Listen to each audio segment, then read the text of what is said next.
আর আমাদের তেলাওয়াতের কি অবস্থা? তারাবির নামাজের কি অবস্থা? আমাদের ম্যাটন ঘরের কি অবস্থা? জাপানের বুলেট ট্রেন ফেল, ঠিক কিনা? কোন দিক দিয়ে আযাবের আয়াত যায়, কোন দিক দিয়ে জান্নাতের আয়াত যায়, কোন দিক দিয়ে সূরা ইয়াসিন গেল, কোন দিক দিয়ে আর রহমান গেল, কোথায় সূরা ইউসুফ গেল, কেউই টের পায় না। রুব্বা কারি লিল কুরআন ওয়াল কুরআনু ইয়ালআনুহু। কোরআনের অনেক কারি আছে, তেলাওয়াতকারী আছে, আবৃত্তিকারী আছে, যাদেরকে কোরআন রহমত, মার্সি এন্ড ব্লেসিংস না দিয়ে গজব দেয়, লাআনত দেয়। আল্লাহ ওই ধরনের তেলাওয়াত থেকে তুমি আমাদের বাঁচাও। বিষ্ণু ইসলাম টেনে টেনে পড়তেন। উম্মে সালামা রাদিয়াল্লাহু তাআলা আনহাকে জিজ্ঞেস করা হলো, কাইফা কানাত কিরাআতু রাসূলিল্লাহি ইয়া উম্মুনা, ইয়া উম্মানা, আমাদের মাতা, আমাদের প্রিয় নবীর তেলাওয়াত কেমন ছিল? উম্মে সালামা বললেন, কানা রাসূলুল্লাহি ইউকাত্তিউ বাইনা কিরাআতিহি আয়াতান আয়া। আল্লাহ রাসূল সাল্লাল্লাহু আলাইহি ওয়াসাল্লাম এক আয়াত করে থেমে থেমে কোরআন তেলাওয়াত করতেন। পড়েন সুবহানাল্লাহ। এক আয়াত পড়তেন, থামতেন, আবার আরেক আয়াত শুরু করতেন, আবার আরেকটা আয়াত পড়তেন, আবার থামতেন, আরেক আয়াত শুরু করতেন। প্রতিটা অক্ষর, প্রতিটা উচ্চারণ কেটে কেটে দেখা যেত, বোঝা যেত। চিল্লায় পড়েন আল্লাহু আকবার। কথা বলেন, জট লাগায় নাকি জট খুলে দেয়? আলহামদুলিল্লাহ পড়েন। এজন্য কোরআনের সাথে যেন আমরা সম্পর্ক বাড়াই। We should increase the attachment with the holy book Quran. যতই সম্পর্ক বাড়াবেন, আপনার মর্যাদা বাড়াবে কে? আল্লাহ। সম্মানিত ভাইরা, খেয়াল করে বুঝবেন, সাইয়েদনা জিবরিল আলাইহিস সালাম এই কোরআন নিয়ে পৃথিবীতে এসেছিল, তাই তিনি হয়েছেন শ্রেষ্ঠতম ফেরেশতা। রমাদান আল মুবারকে আল্লাহ তাআলা এই কোরআনকে নাজিল করেছে, তাই রমাদান হয়েছে শ্রেষ্ঠতম মাস। বিশ্বনবীর উপর আল্লাহ তাআলা এই কোরআন নাজিল করেছেন, তাই তিনি হয়েছেন বিশ্বনবী। আমরাও যদি এই কোরআনের সাথে সম্পর্ক লাগাই, আমাদের মর্যাদাও এরকম আকাশচুম্বী করে দিবে কে? আল্লাহ। এজন্য কোরআনের সাথে অ্যাটাচমেন্ট বাড়ানোর দরকার আছে না নাই? প্রতিদিন যেন আমরা কোরআন তেলাওয়াত করি, প্রতিদিন যেন কোরআনের বঙ্গানুবাদ পড়ি। যা বলার সব বলা হয়েছে, নতুন করে আল্লাহ কিছু বলবে না।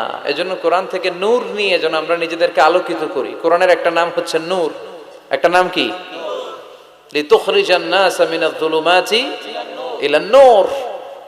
এই কোরআনকে আমি পাঠিয়েছি অন্ধকারাচ্ছন্ন মানুষগুলোকে আলোর পথে নিয়ে যাবার জন্য। কোরআন মানুষকে আলোকিত করে, কোরআন মানুষকে জাহালাত বা অন্ধকার শিক্ষা দেয় না। এজন্য আসুন কোরআনের সাথে সম্পর্ক বাড়াই এবং নিজেদেরকে আলোকিত করি।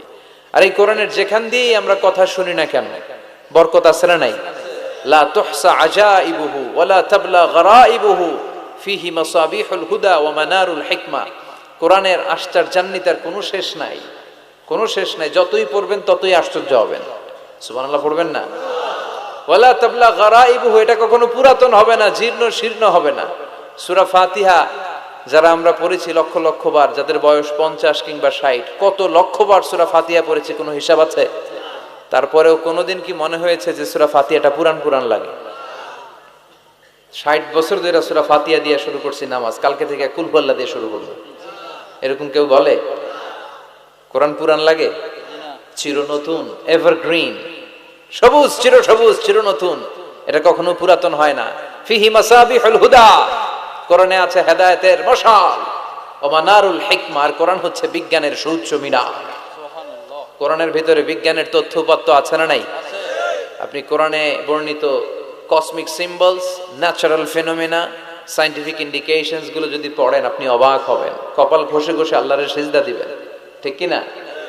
এজন্য আসুন কোরআনের সাথে সম্পর্ক বাড়াই। প্রতিদিন কোরআন পড়ব, ধীরস্থির ভাবে পড়ব। ওয়ারাত্তিলিল কুরআনা তারতিলা। আনাস রাদিয়াল্লাহু তাআলা আনহুকে জিজ্ঞেস করা হলো, আনাস, আল্লাহ রাসূলের কাইফা কানা কিরাআতু রাসূলিল্লাহ, আল্লাহ রাসূলের কিরাত কেমন ছিল? তিনি বললেন, কানাত মাদ্দান। আল্লাহ রাসূল সাল্লাল্লাহু আলাইহি ওয়াসাল্লাম টেনে টেনে তেলাওয়াত করতেন, টেনে টেনে তেলাওয়াত করতেন। এই যে একটু আগে তেলাওয়াত হচ্ছিল সূরাতুল মুলকের, কত সুন্দর টেনে টেনে সে পড়েছে। এইভাবে আমরা আজকে সূরাতুল জুমুআহ থেকে কিছু কথা শুনবো ইনশাআল্লাহ। পড়েন ইনশাআল্লাহ। আল্লাহ পবিত্র কোরআনুল কারীম 114টা চ্যাপ্টার দিয়েছে, আমরা জানি। এর মধ্যে একটা চ্যাপ্টার আল্লাহ দিয়েছে একটা দিনের নামে, শ্রেষ্ঠতম দিন। আমরা এটারে শুক্রবার বলি, আসলে বলা উচিত জুমাবার। কি বার? জুমাবার। সূরাটার নাম হচ্ছে সূরাতুল জুমুআহ। আমার সাথে সাথে বলেন সূরাতুল জুমুআহ। সবাই বলেন সূরাতুল জুমুআহ। অনেকে বলে ফেলে জুমা, জুমা আসলে আরবিতে শুদ্ধ উচ্চারণটা হচ্ছে জুমু আহ, সূরাতুল জুমু আহ। এই সূরাতে দুইটা রুকু আছে, আমরা দ্বিতীয় রুকু থেকে কথা শুনবো। এই সূরাটা মাদানী সূরা। কি সূরা? সবাই বলেননি এই সূরাটা কি সূরা? এই সূরাটি হচ্ছে আল কোরআন আল কারীমের ধারাক্রম অনুসারে ৬২ নাম্বার সূরা। কত নাম্বার? ৬২ নাম্বার। এই সূরার আয়াত সংখ্যা ১১। আয়াত সংখ্যা ১১। আচ্ছা, এবার আমি প্রশ্ন করি, আপনারা উত্তর দেন। বলেন তো কোরআনের সূরার যে ধারাক্রম এই অনুসারে এই সূরাটা কত নাম্বার সূরা? মাশাআল্লাহ। এই সূরার আয়াত সংখ্যা ১১। এই সূরাটি মাক্কি সূরা। হ্যাঁ, মনে থাকবে? এই সূরার দ্বিতীয় রুকুর আলোকে আমরা একটু করে জানবার চেষ্টা করব what is the significance of জুমা ডে। জুমার দিনের তাৎপর্য কি, মহিমা কি, ইম্পর্টেন্স কি, গুরুত্ব কি, এবং আমাদের করণীয় ও বর্জনীয় কি, ইনশাআল্লাহ পড়েন। তার আগে আমরা status of the day of জুমা, জুমার দিনের মর্যাদা সম্পর্কে কিছু কথা শুনবো, ইনশাআল্লাহ পড়েন। এই জুমার দিনকে বিষ্ণু ঈসা ইসলাম ঈদের দিন বলেছেন। কিসের দিন? ঈদের দিন। বিষ্ণু ঈসা ইসলাম তাবারানীর বর্ণনায় বললেন, হাযা ইয়াউমুন জাআলাহুল্লাহু লাকুম ঈদান। এই জুমার দিনটা এমন দিন যে দিনটাকে আল্লাহ তাআলা তোমাদের জন্য ঈদের দিন বলে অ্যানাউন্স করেছে। এটা ঈদের দিন, এটা খুশির দিন, এটা আনন্দের দিন। এজন্য জুমার দিনে আমরা একটু আনন্দ খুশি করি না? আনন্দ খুশি করি, এটা করা সুন্নাহ, কারণ এটা ঈদের দিন। আল্লাহ তাআলা এটা এই দিনটাকে আমাদের জন্য ঈদের দিন হিসেবে ঘোষণা করেছেন। সুন্নাতুল্লাহি ফিত তাফদীল। এই পৃথিবীতে আল্লাহর একটা সুন্নাত হচ্ছে আল্লাহ এক এক জিনিসের উপর এক এক জিনিসকে প্রাধান্য দেন। ফাদ্দালা জামানান আলা জামান, কামা ফাদ্দালা মাকানান আলা মাকান ওয়া ইনসানান আলা ইনসান। বিশ্বনবী ব্যক্তির উপর ব্যক্তিকে প্রাধান্য দেন। বিশ্বনবীর যে স্ট্যাটাস, গোটা বিশ্বের কারো এই স্ট্যাটাস আছে? সুবহানাল্লাহ কইবেন না? As a father, as a teacher, as a lawgiver, as a lawmaker, as a philosopher, as a commander, as a messenger, Muhammad is the superman of the world. স্বামী হিসেবে, নেতা হিসেবে, নবী হিসেবে, দার্শনিক হিসেবে, আইন প্রণেতা হিসেবে মুহাম্মদ সাল্লাল্লাহু আলাইহি ওয়াসাল্লাম হচ্ছেন গোটা বিশ্বের একজন সুপারম্যান। সুবহানাল্লাহ পড়েন। এই সুপারম্যানের সাথে পৃথিবীর কারো কোনো তুলনা হতে পারে? বিশ্বনবীর সাথে কারো কোনো কম্প্যারিজন হতে পারে? He is out of any kind of comparison. অসাধারণ ব্যক্তিত্ব। তিনি মানুষ কিন্তু অসাধারণ মানুষ।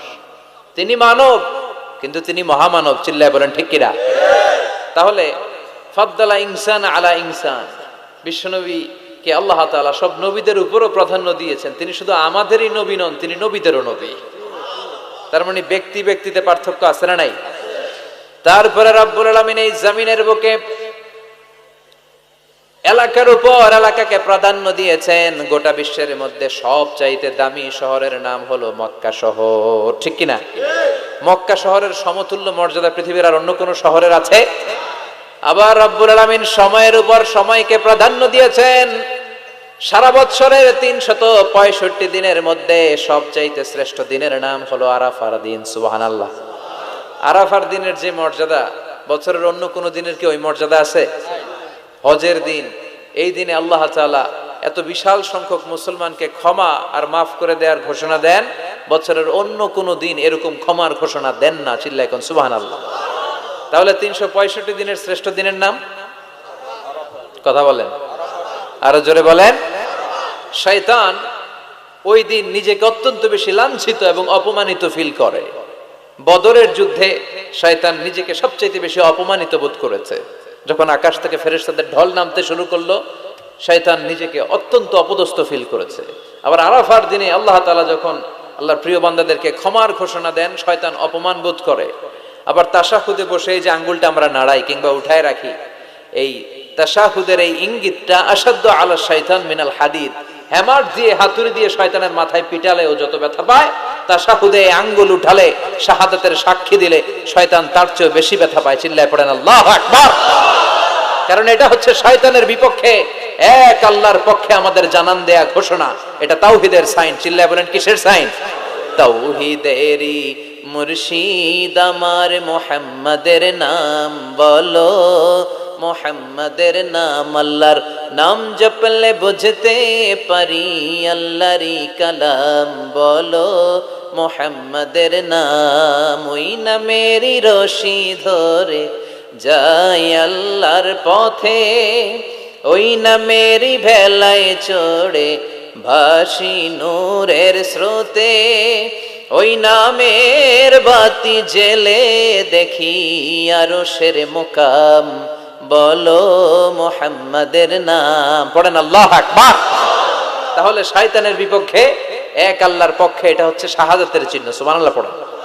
শয়তান সবচেয়ে বেশি অপমানিত বোধ করে এই তাশাহুদের সময় আঙ্গুল উঠালে, আবার আরাফাতের দিন।